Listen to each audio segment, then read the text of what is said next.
धीरे धीरे, पल पल यूं आठों पहर धीरे धीरे, पल पल यूं आठों पहर धीरे धीरे, चली जा रही है उम्र धीरे धीरे।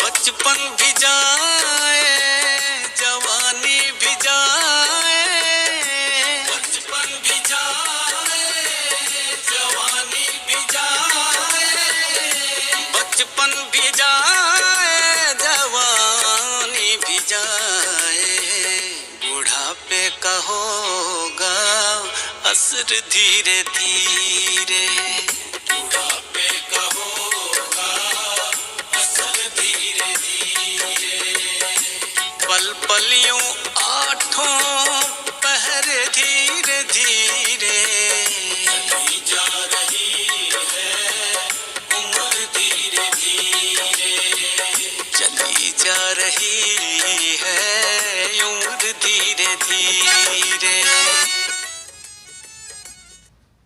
ओम शांति। ओम शांति। 13 तारीख की मुरली है। बाबा ने कहा, मीठे बच्चे, यहाँ तुम्हें सुख दुख मान अपमान सब सहन करना है। पुरानी दुनिया के सुखों से बुद्धि हटा देनी है, अपनी मत पर नहीं चलना है। प्रश्न है, देवताई जन्म से भी यह जन्म बहुत अच्छा है, कैसे? उत्तर है, इस जन्म में तुम बच्चे शिव बाबा के भंडारे से खाते हो। यहाँ तुम अथाह कमाई करते हो, तुमने बाप की शरण ली है। इस जन्म में ही तुम अपना लोक परलोक सुखी करते हो। सुदामा मिसल 2 मुट्ठी दे, 21 जन्म की बादशाही लेते हो। गीत है, चाहे पास हो चाहे दूर हो। ओम शांति। गीत का कितना अच्छा अर्थ है। बाप बैठ बच्चों को समझाते हैं, चाहे हम स्तन से नजदीक हैं व दूर हैं, क्योंकि सम्मुख योग की शिक्षा दे रहे हैं। प्रेरणा से तो नहीं देंगे ना, चाहे मैं नजदीक हूँ चाहे दूर हूँ, याद तो मुझे ही करना है। भगवान के पास जाने के लिए ही तो भक्ति करते हैं। बाप बैठ समझाते हैं कि हे जीव की आत्माएं, इस शरीर में निवास करने वाली आत्माएं, आत्माओं से परम पिता परमात्मा बैठ बात करते हैं। परमात्मा को आत्माओं से मिलना है जरूर, इसीलिए जीव आत्माएं भगवान को याद करती हैं, क्योंकि दुखी हैं। सतयुग में तो कोई याद नहीं करते। अभी तुम बच्चे जानते हो, हम बहुत पुराने भक्त हैं। जब से हमको माया ने पकड़ा है, तब से भगवान की शिव की याद शुरू हुई है, क्योंकि शिव बाबा ने हमको स्वर्ग का मालिक बनाया था, तो उनका यादगार बनाकर भक्ति करते हैं। अब तुम जानते हो, बाप सम्मुख आए हैं लेने के लिए, क्योंकि अब बाप के पास जाना है। जब तक यहाँ है तब तक पुराने शरीर को, पुरानी दुनिया को बुद्धि से भूलना है और योग में रहना है। तो इस योग अग्नि से पाप भस्म होंगे। इसमें मेहनत लगती है, पद भी तो जबरदस्त है। विश्व का मालिक बनना है, मनुष्य कहते हैं कि विश्व का मालिक तो शिव बाबा है, परंतु नहीं, विश्व का मालिक मनुष्य ही बनते हैं। बाप बैठ बच्चों को विश्व का मालिक बनाते हैं। कहते हैं तुम ही विश्व के मालिक थे, फिर 84 जन्म लेते लेते अब कौड़ी के भी मालिक नहीं रहे हो। पहला नंबर जन्म और अभी का अंतिम जन्म देखो, कितना रात दिन का फर्क है। कोई को भी याद नहीं आ सकता जब तक बाप आकर साक्षात्कार ना कराएं। ज्ञान बुद्धि से भी साक्षात्कार होता है। जो सयाने बच्चे हैं नित्य बाप को याद करते हैं, उन्हों को बहुत मजा आएगा। यहाँ तुम सब नई बातें सुनते हो। मनुष्य तो कुछ नहीं जानते हैं, वह तो गपोड़े लगाते रहते और दर दर धक्के खाते रहते हैं। तुमको तो भटकने से छुड़ाया जाता है।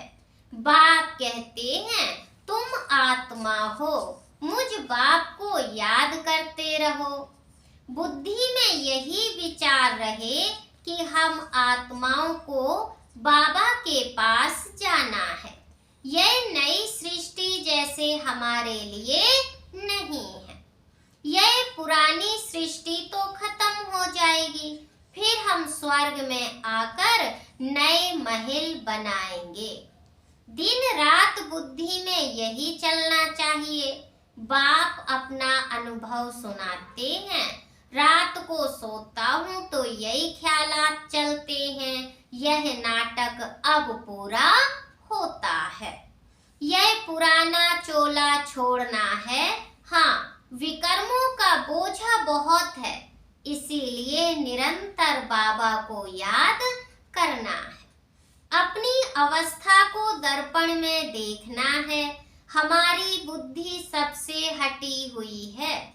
धंधे आदि में रहते हुए भी बुद्धि से काम ले सकते हो। बाबा के ऊपर कितना ओना है, कितने ढेर बच्चे हैं, उन्हों का ख्याल रखना पड़ता है। अच्छा, मीठे मीठे सिकीलदे बच्चों प्रति माता पिता बाप दादा का याद प्यार और गुड मॉर्निंग। रूहानी बाप की रूहानी बच्चों को नमस्ते। हम रूहानी बच्चों की रूहानी बाप दादा को नमस्ते नमस्ते नमस्ते। सदा रहो हंसते और हंसाते। समस्त संसार का भला हो, सभी सुखी रहें, सभी स्वस्थ रहें और सभी खुश रहें। धारणा के लिए मुख्य सार है। पहला पॉइंट, यह नाटक कब पूरा हो रहा है, इसीलिए इस पुरानी दुनिया से उपराम रहना है। श्रीमत पर अपनी तकदीर ऊंच बनानी है। कभी कोई उल्टा कर्म नहीं करना है। दूसरा पॉइंट है, अविनाशी ज्ञान रत्नों की कमाई करनी और करानी है। एक बाप की याद में रहे सपूत बच्चा बन अनेकों को रास्ता बताना है। वरदान है, त्याग और तपस्या के वातावरण द्वारा विघ्न विनाशक बनने वाले सच्चे सेवाधारी भव। जैसे बाप का सबसे बड़े से बड़ा टाइटल है वर्ल्ड सर्वेंट, वैसे बच्चे भी वर्ल्ड सर्वेंट अर्थात सेवाधारी हैं। सेवाधारी अर्थात त्यागी और तपस्वी। जहाँ त्याग और तपस्या है वहाँ भाग्य तो उनके आगे दासी के समान आता ही है। सेवाधारी देने वाले होते हैं, लेने वाले नहीं। सदा निर्विघ्न रहते हैं।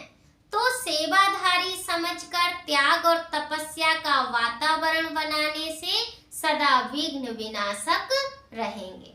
स्लोगन है, किसी भी परिस्थिति का सामना करने का साधन है 100 स्थिति की शक्ति। किसी भी परिस्थिति का सामना करने का साधन है 100 स्थिति की शक्ति। ओम शांति। सभी को प्रणाम।